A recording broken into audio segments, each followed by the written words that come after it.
ஜெய் வாராகி, ஜெய் வாராகி. ஒரு அற்புதமான விஷயத்தை உங்களோட பகிர்ந்துக்கல மகிழ்ச்சி. வாராகியை நம்பினா என்னெல்லாம் நல்லது நடக்கும், எப்பேற்பட்ட கடினமான சூழ்நிலையும் எப்படி நமக்கு அனுகூலமாக மாறும் அப்படிங்கிறதுக்கு வாராகி ஒரு அற்புதத்தை நிகழ்த்தினால் அதை தான் நான் இப்போ உங்களுக்கு சொல்ல போகிறேன். ஒரு நல்ல வாழ்ந்த ஒரு ஆர்கிடெக்ட், நம்முடைய கிளைண்ட்டு தான் அவர், நீண்ட நாள் நண்பர். நம்ம ஒரு நாள் முன்னாடி நம்ம அவரை பார்த்துருக்குறோம். பெருசாக நம்ம போவோம் வருவோம், அப்படி ஆசீர்வாதம் பண்ணுவோம். எங்கேயாவது பார்த்தோன்னா அப்படி வணக்கம் சொல்லுவார், ஆசீர்வாதம் பண்ணுறதோட சரி. நேற்று நம்ம யாரையுமே நான் கிட்ட போய் அது ஒரு ஈஷண்டு எனக்கு அப்படி பண்ணுங்கள் இப்படி பண்ணுங்கள் அந்த மாதிரி இது ஒரு யார்கிட்டையும் நம்ம கேட்டதே கிடையாது. தள்ளி நின்று ஆசீர்வாதம் பண்ணி பார்த்துட்டு சிரிச்சுட்டு வந்துடுறதோட சரி. அந்த மாதிரி இவர் கிட்டத்தட்ட ஒரு 20 ஆண்டுகளாக அவர் நமக்கு தெரியுமே தவிர எங்கேயாவது போகும்போது வரும்போது ஆலயங்களில் நிறைய ஹோமங்கள் பூஜைகள்லாம் நிறைய எடுத்து செய்வார். ஆலயங்களுக்கு நிறைய பூஜைகளெல்லாம் எடுத்து தர்ம காரியங்கள்லாம் நிறைய செய்வார். அப்படி தர்ம காரியங்களை செய்கின்ற பொழுது அவருக்கு ஒரு அவயோக நேரம். மனிதனுக்கு எப்பவுமே யோகமான நேரம் இருக்கும்போது எந்த ஒரு கஷ்டமும் அவனுக்கு தெரியாது. ஆனால் இவர் யோகமான நேரம் வந்தப்போ கூட ஆடலை. நன்மையை செய்தார், தர்மத்தை செய்தார், தர்மத்தை தான் செஞ்சார், சாமிக்கு தான் நல்லது பண்ணார். ஆலயங்களுக்கு அவ்வளோ அதாவது ஏகாதச ருத்ர ஹோமம், அப்புறம் ஒரு சண்டி ஹோமம், இந்த மாதிரிலாம் நிறைய யாகங்களை செய்தார். இவர் என்ன யாகங்கள் செய்தாலும் நேரங்காலம் அவருக்கு கால நேரம்தான் ஜெயிக்கும் என்ற உண்மை தெரியல. அப்படி பார்க்கும்போது ஒரு கடினமான காலம் வந்தது.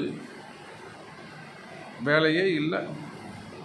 சுத்தமாக ஒரு ஆர்கிடெக்டுங்கிறவருக்கு மாதம் வருமானம் எப்படி இருக்கும், வீடு எப்படி இருக்கும், வீட்டுக்கு மாத தேவை கமிட்மெண்ட்டு கண்டிப்பாக ஒரு 1 லட்ச ரூபா இல்லாமல் அவரால் மாத குடும்பம் பண்ண முடியாது. அப்படி ஒரு கடுமையான சூழ்நிலையில் இருக்கக்கூடிய ஒரு ஆர்கிடெக்டு, அவருக்கு வேலையே இல்லை, வருமானமே இல்லைன்னா அவர் என்ன செய்வார்?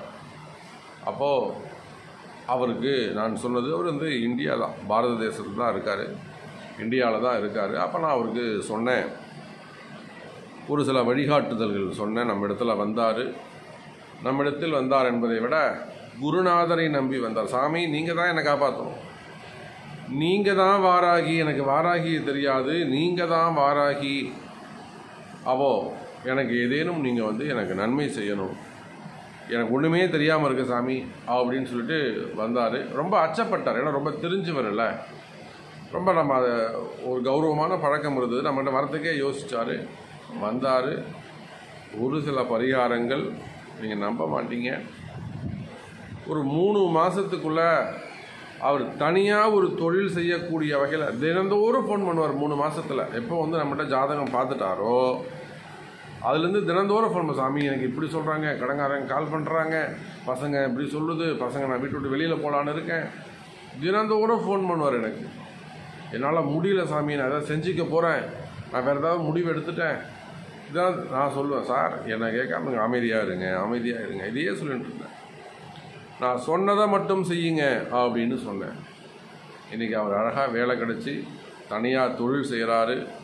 ஒரு வெத்தலை பாக்கு பழம் வச்சு அதில் ஒரு மிகப்பெரிய தட்சணை, நல்லா சிறப்பாக நம்மளோட ஒரு தட்சணை வச்சு நம்ம இடத்துல கொண்டு வந்து சமர்ப்பணம் செய்து நமஸ்காரம் பண்ணிட்டு போயிருக்கிறாரு.